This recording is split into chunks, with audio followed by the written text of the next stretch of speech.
Welcome back to Diamond Niners Weekly. This is week 11 of the 2025 season. I am Nick, joined as always by Kevin. What's up, Niner Nation? With producer Brad, making it all go. Hey.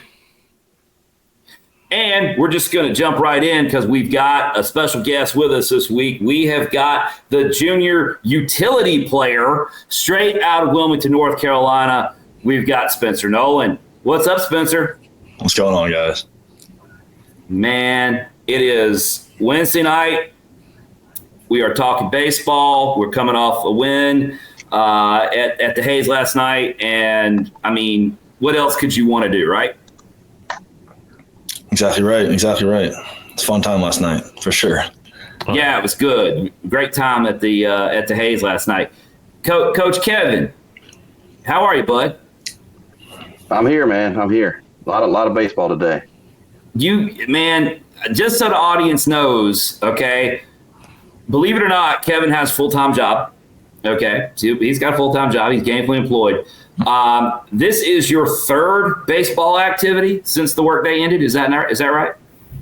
Yes. I had a middle school game to go to. Then I had to coach a non-U team. And then I'm doing this in the 3-hole. So before we get so this middle school game, your son is playing for this middle school team. This was a resumed game, yes? Right. So it was only 3 innings. They had to finish the rain out, rain delayed game. So thankfully only 3 innings and then a 2-hour practice followed. Now weren't y'all down when the game? Yes, maybe I got that wrong. Were y'all down when the game was suspended? We were down 3-1 when the game was suspended in the 3rd inning, and then we won 8-6 after 6. Oh man!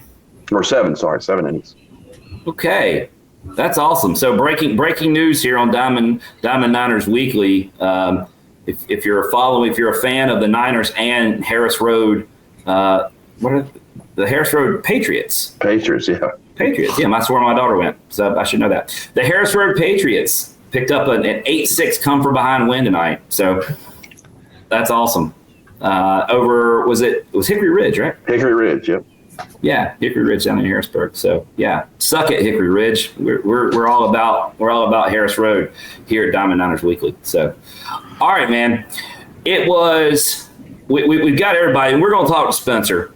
We're going to get into the weeds with Spencer here and talk about his whole background, but Spencer graciously agreed to sit in with us as we kind of chew fat a little bit on this last weekend and going through the night, through last night at the Hayes. Boys, I just want to know, quick show of hands, and Spencer, you're out on this. You don't need to respond because you were there live in person. Did anybody actually throw their remote through their TV on Thursday night with that game at South Florida? Came close. Our guest was involved in one of the calls that I almost threw something, but there was a couple of calls that almost caused me to throw stuff. Yeah, producer Brad, did your TV take any damage? No, because I've always been too scared to throw expensive things. So. But there definitely was some shouting that happened. Oh man, I'm glad that wasn't being recorded at my house. When the strike 3 should have been called for JT. If you're watching this show, you're up on that. Somehow a guy that struck out looking managed to score and the winning run. I don't know how that happened. But bad call. And then later on, our guest, Spencer Nolan here, gets rung up on a ball that was, it had to be chalk, if not utter batter's box. It was terrible. Spencer, how close was it from your perspective since you were standing right there? I've been playing baseball for a while, and usually when I strike out looking, I put a lot of blame on myself. So first thought was, no, it's probably there. It's probably a strike. So I didn't really think about it. But like I told you earlier, I got a bunch of texts after the game, like, bunch of videos and stuff saying it was other batter's box. So made me feel a little bit better about myself, but definitely frustrating, I guess. Yeah. And here's what I'm gonna say. I mean, that game on really, this was, if you look around the league, but not just the league, but college baseball in general, our series at South Florida last weekend was one of the most competitive series out there. These were 3 hotly contested games. It goes extras on Thursday. It comes down to the wire on Friday, and also again on Sunday. The Niners were much more in control on Sunday, but it got interesting Saturday. Not Sunday, Saturday. Niners had firm control of that game 3 on Saturday, but it got interesting at the end. So this was a very competitive series. But Kevin, here's what I want to say about calls in general. Okay, and you feel free to disagree with me on this, but I feel like when you get in position to allow an umpire to make a call on you like that, as far as if you're in position to get screwed over, it feels like you usually get screwed over. I don't know. That's just my take, Kevin. Yep. And tell that to our kids all the time. Don't put yourself in that position, because if they get the opportunity to do so, they will. But like you said, ultra competitive series. I think it was 14 to 15 total runs scored last weekend. 2 great teams, I think, within 10 to 15 spots in the RPI, battling for second place in the conference. It's a great series to watch if you don't have a rooting interest in either one, but kind of a frustrating one to watch as a Niner fan, just because it came down to the wire. You're on your edge of your seat for all 3 games, really. But taking a step back, putting my Niner fandom aside for a second, it was a good series as a baseball fan to watch. Yeah, good college baseball series. Spencer, I'll ask it to you this way. Doesn't it kind of feel like you're going to see that team again? Oh, no doubt. No doubt. And playing them on the road is going to come in our favor, especially when we see them in Clearwater, I think. And they don't want to play us. I can guarantee you that. So, yeah, I think you're right. But it was that those 2 teams all weekend long. It was kind of like a mirror image in a lot of ways. And the scores, like I said, the scores show that out. They bear that out. But man, we're basically, and this is the way I would kind of put a bow on the whole thing, Kevin, is when you think about it, the Niners lose the series by only winning 1 of 3, but we're basically two strikes away from a sweep.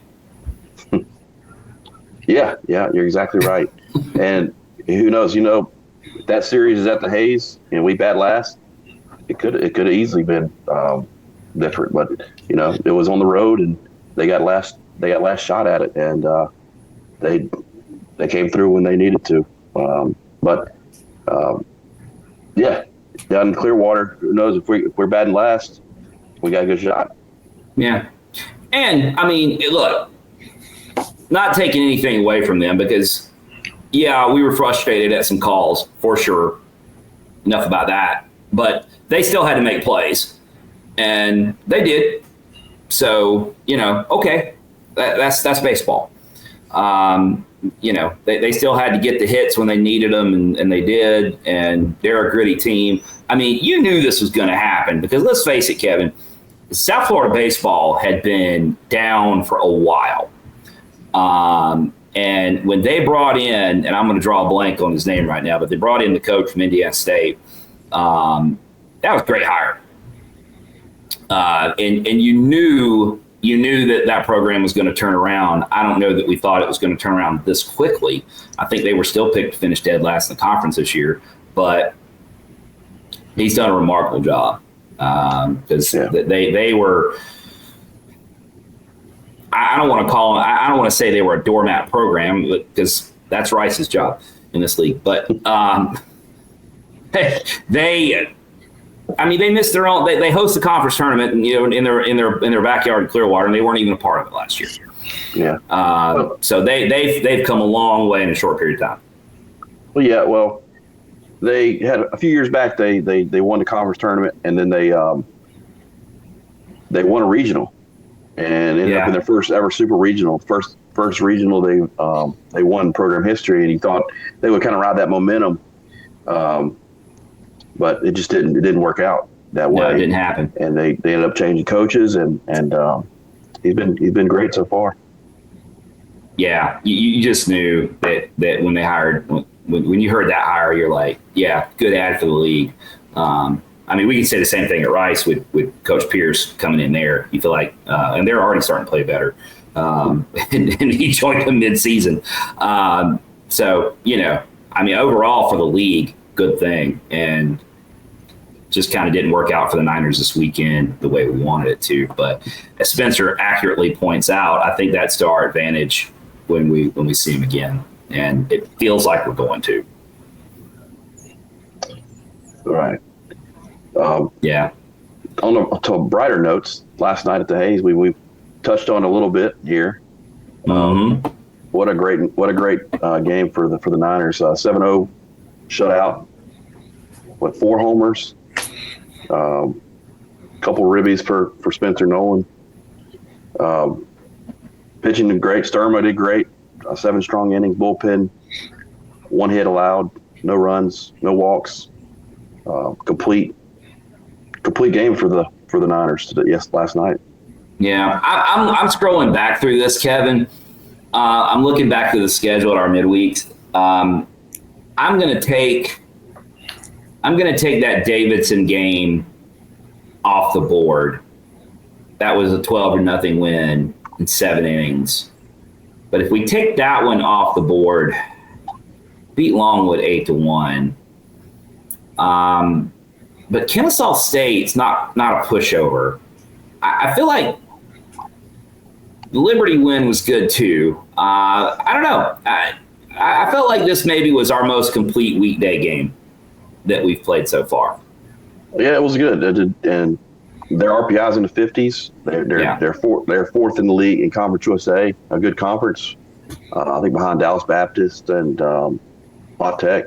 We're familiar with those guys, but yeah, solid midweek for sure.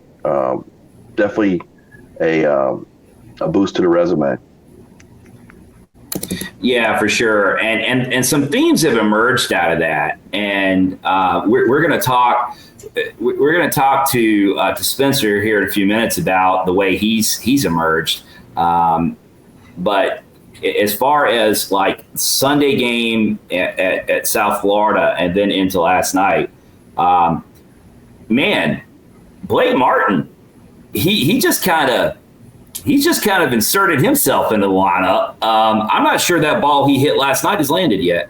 But he hit a home run on Sunday. I keep wanting to say Sunday. He game 3 at South Florida, and then the one he launched last night. That thing had to clear Phillips Road. I don't know where it wound up, but I have a feeling it's in the bushes over there at the Sioux if nobody went and got it. Blake Martin's swinging a hot bat all of a sudden. Yeah, like I said, we had some injuries, and we've had to switch the lineup around a little bit.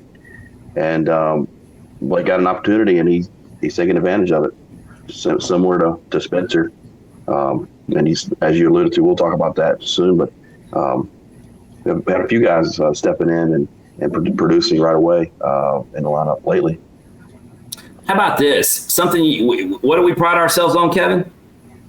Stuff you can't find in the box score. Stuff you can't find in the box score. So we were just talking to this. Michelle Riley, happy birthday, Michelle, was talking about today, Wednesday, day after the game, being her birthday. And moments after she said, tomorrow's my birthday, Chandler homered. How about that? That was, and I looked at her, I said, man, that's a nice birthday present. That's pretty cool. Yeah, I mean, moms like that kind of stuff, don't they, Spencer? Oh yeah, of course. Love it. Yeah. When is your mom's birthday? September 5th. Okay. I was going to say, don't screw this up, Spencer. When is your mom's birthday? If I mess that up, I'd be in trouble. Yeah. Oh, yeah. Don't mess this up. So your mom's birthday is not during baseball season. That's what you're telling us. No. Okay. It's not. That's cool. But yeah, big night at the Hayes. Rain delay, but ends up working out. Mike Sturma. My goodness. 7 innings, 7 strikeouts against 2 walks, 2 hits, no runs. This was what we kind of saw him being early, coming out of the fall, early in the season, what we thought he could be. And we've got several guys like that seem to be kind of finding their groove on the mound right now. And it's that time of year because everybody here knows that conference tournament time, regional time, it's not going to be Blake Gillespie deciding the conference tournament. It's not going to be Blake Gillespie deciding a regional. It's going to be somebody just like Mike Sturma that you're going to have to go to in Clearwater. And that's exactly what's going to happen. It happens every year, every time. It's going to be somebody like that. And to see him doing that last night was very encouraging for the stretch run. Yeah. You're going to have to count on him in Clearwater because you're going to have to use a lot of arms, So, yeah, it's great to see that. And it's great to have confidence in another arm out there. To either start or come out of the pen. Yeah. So Niners 23-17 now. The conference race. This is a big one this weekend. Charlotte and Eastern somehow found a way to get some wins off some people. Tied at 9-6. FAU's 9-6. So it's a 3-way tie for third. Oh, by the way, FAU's coming in here this weekend. So if you don't have tickets for this weekend, yes, I know what the weather report looks like, but hey, the weather report looked bad for today too, and we ended up having a nice day here in North Carolina. So, just ignore that weather report for now. Get you some tickets, get ready to be out at the Hayes, because this Friday, Saturday, Sunday is massive. This is directly playing for conference seating.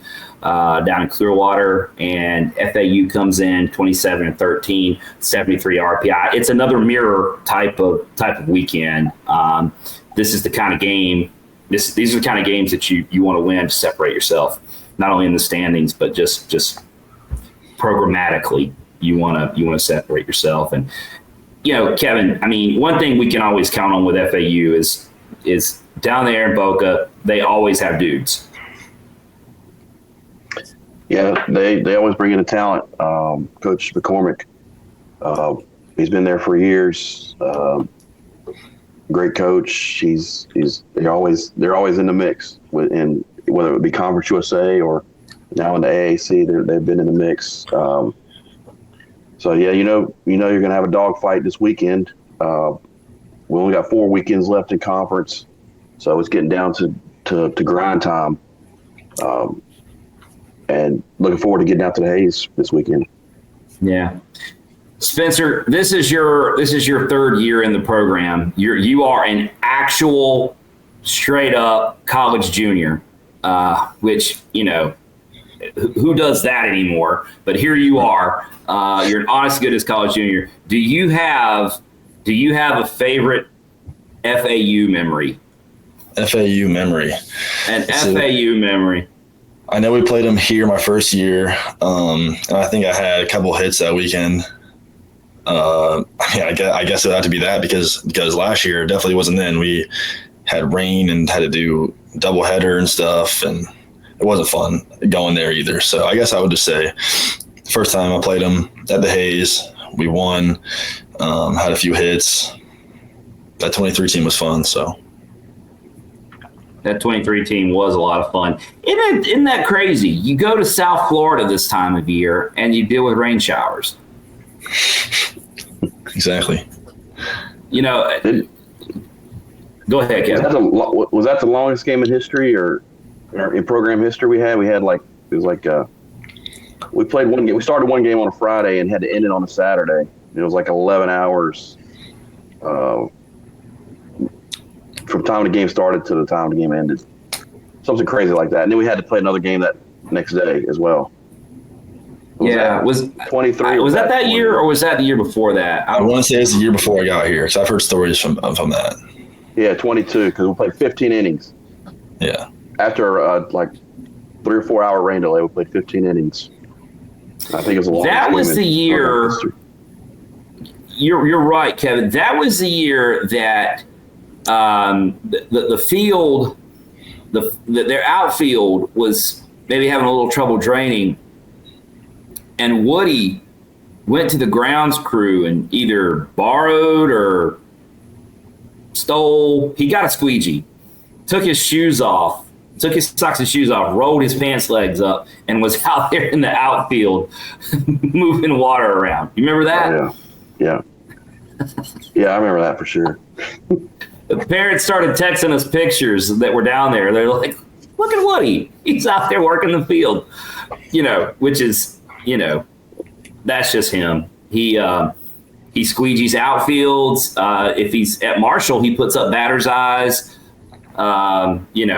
That's just his thing. So anyway, that's gonna be a fun series this weekend. So Spencer, we do want to talk to you a little bit about your background because I don't know how this has happened, but it has happened. You've been here 3 years. This is the first time we've ever had you on the show. I feel like that's like a scheduling mistake, don't you? No, I've been watching these since I've been here, and I'm like, oh, maybe they'll send me a text one of these days. Maybe I'll get to hop on. But here we are. So here you are. And honestly, I'll be dead serious with you. It probably should have happened in 23 because I will die on this hill. Will say so. That 23 team that won the Conference USA tournament was stacked. It had a lot of talented guys on it. But that season turned when we plugged you in at first base, and that settled everything down on the defense. And I'll die on that hill. I appreciate that a lot. Thank you. Yeah, that's probably when you should have been on was in 23 because your insertion into the lineup was a turning point. Really, it really was for that year. So now that we've got you here, let's go back in time a little bit. And kind of talk about your I don't want to say we'll go back to your childhood, but let's talk about your baseball life a little bit and work our way up to you coming to Charlotte. So you're from Wilmington. You played at Hoggard. You played travel ball. You played with some Niners. You played travel ball with some Niners. You played against some Niners down there. So just walk us through a little bit about you're from a baseball family. Your older brother was a baseball player. D1, not Savannah Bananas most recently, but what was the name of their team? The Firefighters. The Firefighters. Thank you. So anyway, the floor is yours. Start walking us through Spencer Nolan's life as a baseball player. Okay. Well, I mean, just like everybody else at this level, I started super young. Tried to catch up with my brother. He was 4 years older than me always, but I always thought I could hang with him. I couldn't. And so I want to say I played up when I was 6. I played machine pitch. I qualified for the All-Star team or whatever. My parents thought I was too young. I didn't hear about that, so they didn't let me play on the All-Star team, but I heard about that a few years later, and I was obviously upset. But, I played baseball with a bunch of guys from Wilmington for a long time, played on a travel team with them, went to the same schools as those guys, so got super close with them, was super successful on middle school teams and high school teams and travel ball teams, and I always knew I wanted to play Division I baseball. So I obviously worked really hard, and I wasn't getting a ton of attention. First few years of high school, wasn't too worried about it.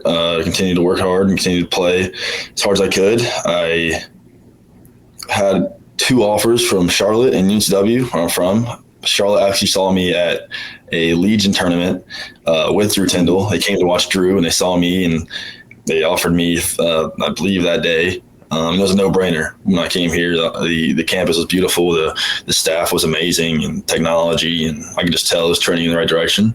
So I committed here, and ever since it's been amazing. I've been lucky enough to play with some really good players, like you said, in the 23 team, and last year and this year. I think my favorite baseball memory, maybe my favorite memory of all time, was in Houston. That was very special, but when you have a group of guys that are committed to one goal and want to play for one another, it can create some strong memories. So that's a very short rundown of how I am here today. But no, that's perfect. Kevin, that must have been, I'm thinking that must have been Toby Bicknell. Was it Toby that was at your Legion tournament? It was, you guessed it. Yeah. First you were there. I remember this. First time we ever heard Spencer Nolan's name, Toby Bicknell, and Toby was like, "You wait till you see this guy." Yeah, and you came in as a shortstop, right, Spencer? I did. And Nick alluded to it earlier. You ended up playing first base, getting on the field as a first baseman, and I've heard that was like the first time you put on a first baseman mitt was your freshman year of college. Talk a little bit about that transition. You play first base well, you play outfield, center field. You're a great defensive ball player. Talk a little bit about that transition from high school playing shortstop to playing multiple positions in college. Yeah, no doubt. I played shortstop my whole life, really. I moved around a little bit, but shortstop was a position. I also played a lot of sports. I played soccer competitively, played basketball in high school. I played football in middle school, even though I was quite soft. I don't think I had any tackles, but I did play football. So I like to stay in the mix, doing a bunch of different stuff. But I obviously came here my first year and was playing shortstop in the beginning behind Jack Dragum. I was willing to play anywhere in the field to play. One day, I'm in the locker room, and Coach Big walks over to me and just hands me a first base glove. I'm not even sure if he said anything, and walks away. I was like, "Oh, all right." And so I'm obviously, I got to break this glove in. I start getting reps over there, and I like to think I'm athletic enough to play over there. So I worked hard and continued to prove myself over there, and was defensive minded, and let my athleticism take over, and then.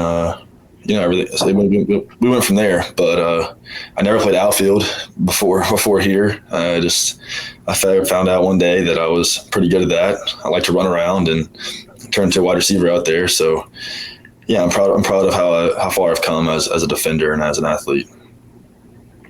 Yeah, and I agree with Nick as far as that 23 team. When we solidified that first baseman defensively, that first base position, that's when things turned, and then. We saw a lot of wins come after that move by, I guess, Coach Bick. Do it over to you. What was it like going out there for the first time at first base, like in practice? Oh shoot, intimidating with Coach Big right there. If you know anything about him, he's intense. I was pretty sped up over there, but there was a lot of teaching moments that came with it, and we learned eventually. But it was a little bit nerve-wracking, I'll say that. I'm picturing Scott Hatterberg in Moneyball. What's your biggest fear? Oh, the ball being hit in my general direction. No, seriously. No, that's it. That's it's not a place you want to be. Yeah, well, you've got the athleticism to make up for that. But I do remember, I'm not going to remember the exact inning, Kevin, but there was a moment in that championship game against Dallas Baptist where you fielded the grounder from first and initiated a double play. I believe you got the ball to second and then got back to the bag to complete the double play. And that was – I think Kevin, you might remember, Spencer, you might remember the inning that happened, but that was like the moment where I knew, oh my gosh, we're going to win. There were a few moments in that game that went our way. There was one down the line that I slid for, kind of blacked out. I slid for, made a really nice play, probably favorite play of my career, and it was a big out in the 5th or 6th inning, and I came back super fired up, and Wyatt came in the dugout and picked me up and just held me and said he loved me. I was like, oh, what's going on? Like, he's got a pitch. Like, he's freaking out. But yeah, there was a bunch of moments in that game that were really fun and that were surreal. Yeah. Not to backtrack too much here, but I am curious. Your older brother played baseball, obviously still plays baseball. Where did baseball come from for you guys? Because if I'm not mistaken, your dad's kind of a soccer guy, right? Am I making that up? No, he is. He played soccer his whole life and in college, and my mom rides horses competitively still. So I don't know where baseball came from. My brother kind of started playing it, and I did everything that he did, and he loved it. And so I kind of got into it, and next thing you know, we're getting all this gear and we're playing. My parents don't know what they're doing, but and they're all for it. We loved it, so they loved it. And my dad had to learn baseball real quick. So apparently soccer plus equestrian equals baseball. I suppose, yeah. I don't know. I don't know where it came from. Yeah, it must though, because it worked out. Because you're both really good baseball players. That's true. well, I'm hoping that the equestrian in that mix is producing baseball players, because my wife's an equestrian also. Yeah. And, so hopefully that's the part of the equation that leads to successful D1 baseball players. My mom likes to say that we got all of our athleticism from her. It makes my dad frustrated, but I think that's funny. Oh, I can't imagine her saying that. Yeah. Well, that's cool. So the transition, the transition you alluded to, the transition to the outfield, because you seem to have found your home out there. Although you have come in you played a little first base again this year, but sort of duty calls right now, and your spot seems to be out there in center field. You said that had been you found you liked that. Like, do you feel like, I know you're a UTL, you know, you've got that designation on the roster, but you kind of feel like that's your home?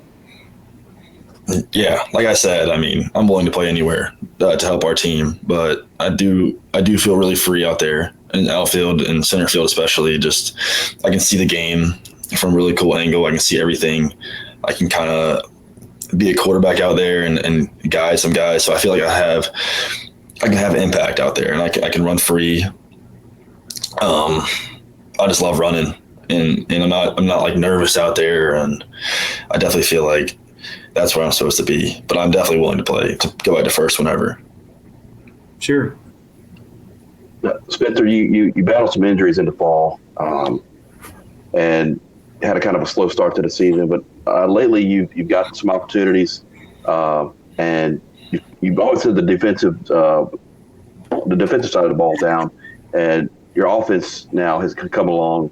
I think over the last 10 games, you're leading us in batting average, 346 over the last 10 games, with 7 ribbies, clutch ribbies also, if you remember the ECU game. Talk a little about this season as you recover from injuries and kind of get off to a slow start, but then now you hit your stride as you're getting opportunities in the field. Yeah, I'm a strong believer in everything happens for a reason. You know, it was obviously tough the start of this year in the fall with injuries. You know, I kept showing up, and I kept being there for my guys and control what I can control, and that is being a good teammate and making a positive impact. You know, the easy thing to do is to feel bad for yourself or to mope, to make it about yourself. But I continued to show up and be the best teammate I could be, and whatever opportunities I got, I told myself I'd make the most of them. I'd say as of late, I've really been trying to simplify everything. I'm playing with confidence, you know, understanding that I'm not defined by my performance. It's by how I impact others. So, you know, continue to relay these things in my head and simplify and have fun, just enjoy the game has been a game changer for me, I'd say. That's a really mature approach there. I mean, it's hard for a lot of people much older than you are to kind of come to that realization. It's easy, I think, to kind of define yourself by what you do, whether it's your career or your playing career, what have you, the day you had, etc. But I think that's a really cool approach you have. I always felt like with your offense, and that's that's kind of what we're waiting on to get on track. And like you said, you simplified it, but it kind of always felt like that, like once one hit fell, once one ball found some grass, that was going to be the start of it. And it turns out it was kind of the same story. I mean, you can kind of tell the same story about Johnny Sutrick, about waiting for one hit to fall, and then the next thing you know, they're coming in a cluster, and that obviously happened with you. But let's just talk about, Kevin alluded to it. I want to talk about your plate appearances that ECU weekend. But before we started recording, I called you the Pirate Killer. Some of my favorite moments of that weekend were you at the plate. So walk us through that. Let's relive that with you. Sure. Yeah. So Friday night in Truist, I wasn't starting. Super cool atmosphere. A bunch of fans showed out, even with the delay. Mm-hmm. Unfortunately, Johnny did go down with that injury. It sucks for him. He's been through so much. He's a great guy.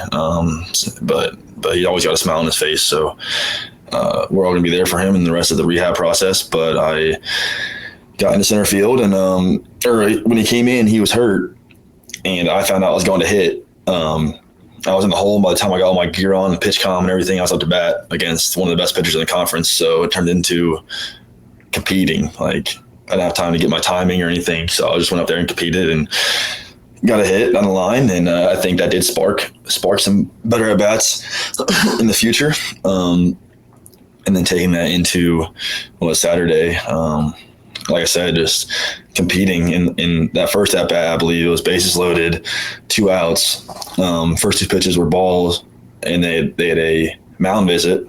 And anyone who knows baseball knows what they're saying. On the 9-hole, have like no at bats in the year. Like, give them something to hit. We're gonna make them earn it here.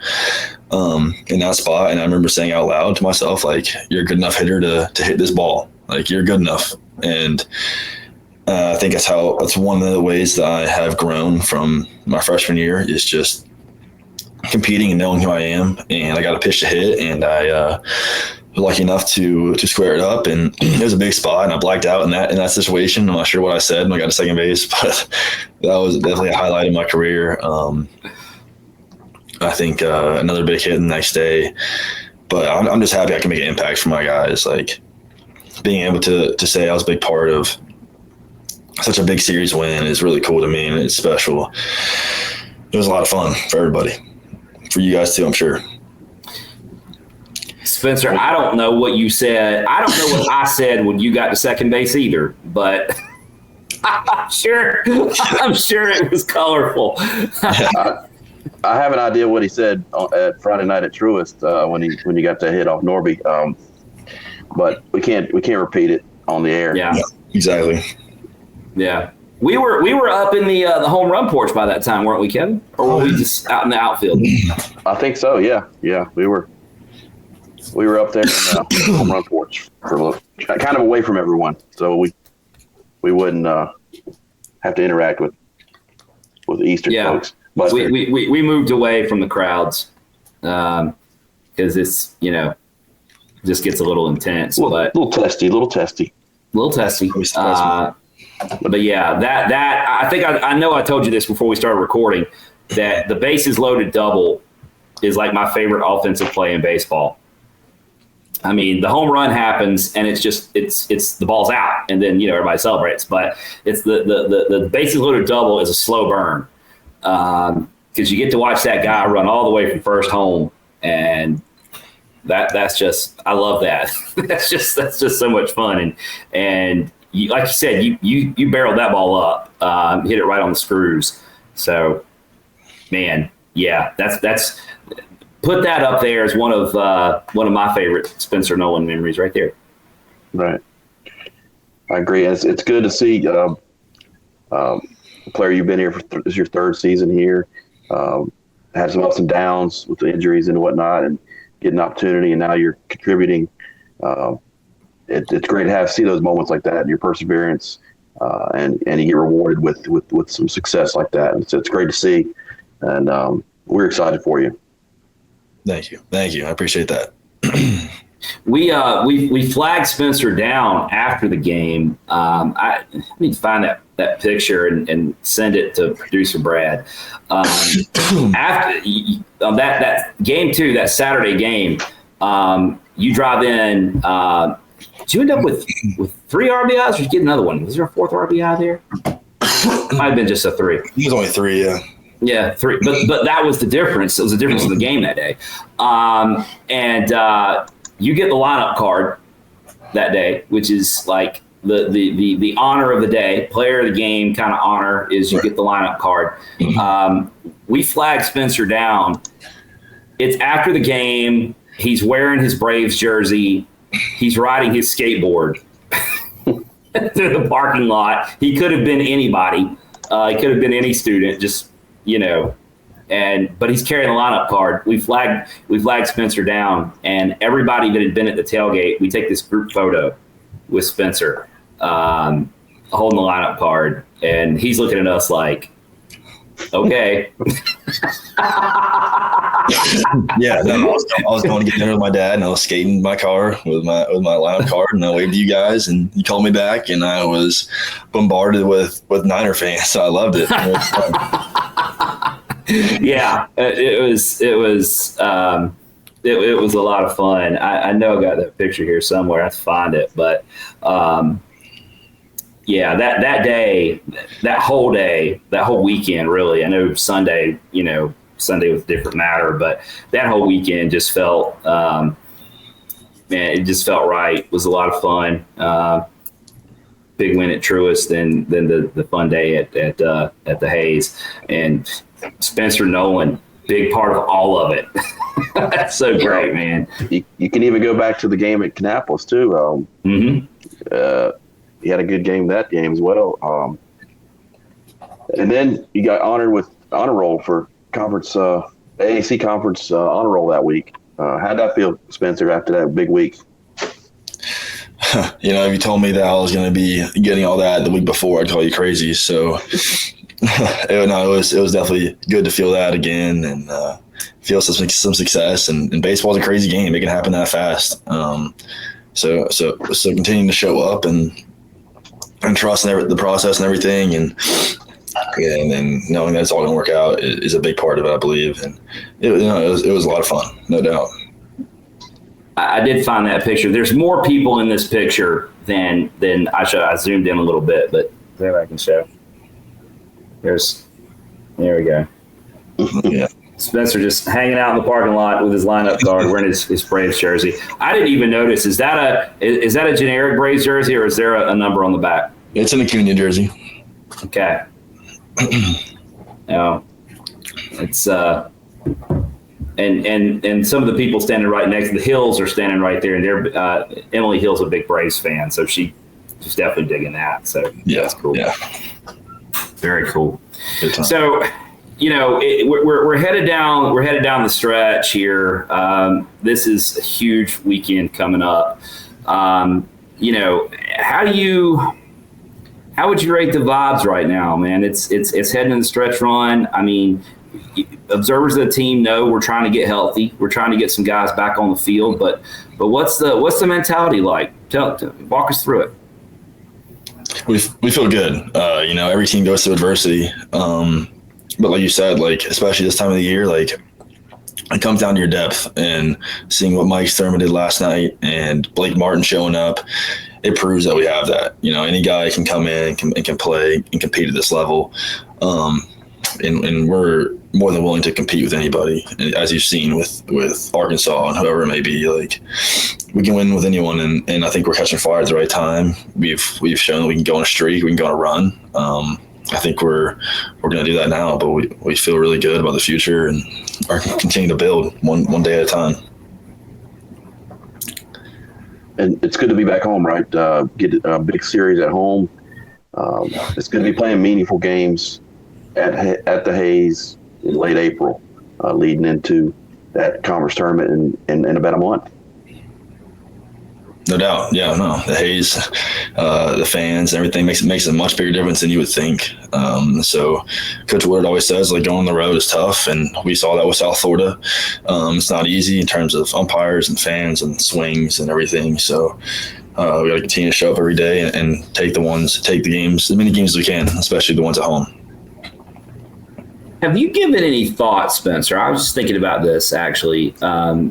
With the way rosters are constructed these days and transfers and everything like that, as far as the time in the program goes, sweat equity, that really after Dante, you're the old man here now.